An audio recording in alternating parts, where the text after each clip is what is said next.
When it came time to sell our company, of course Don was the first person that I thought of. I had never bought or sold a company before. It was new to me. When I had a partner, and my wife and I had another couple that were partners, and I sort of insisted that we had professional assistance. We didn't prepare our own tax returns. We didn't write our own wills. So we basically brought in professionals to help us with a transaction that we didn't have any experience in. In addition to the sale of the company, at the same time, we were advised by Howard that it would be a really good idea to have a really good employment contract to go along. Our long-term happiness with the transaction was based on that agreement, and it included things like exactly how our compensation was set up. And we participated. We had a base salary, but most of our compensation came from a participation in profit.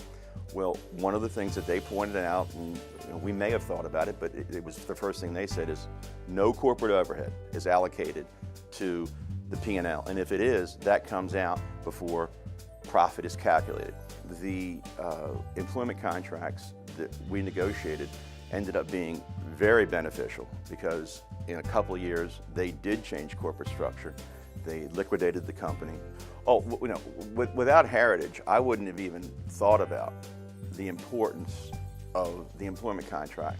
Eventually, what transpired is because they were unable to bring any buyers to the table that were willing to accept the compensation package that we had negotiated in our contract, my wife and I bought the company back from the trustees, and that was very advantageous to us, and it has been over the years. It's paid back itself many, many times.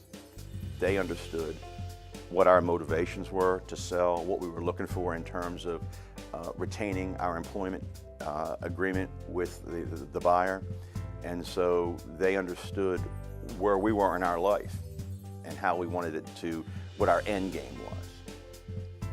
Some transactions get very adversarial.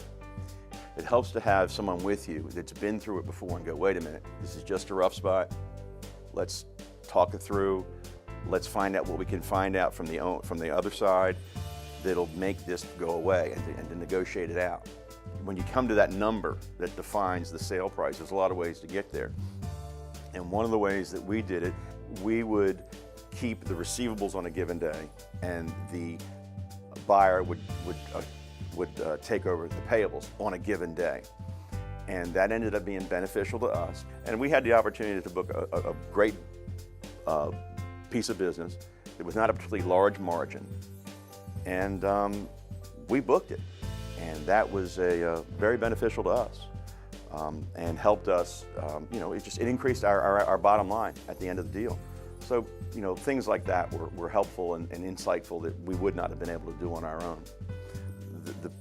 The principals here are engaged in transactions on a daily basis, and consequently, I don't understand why anyone wouldn't avail themselves of the level of expertise that exists here to help them manage a purchase or a sales transaction.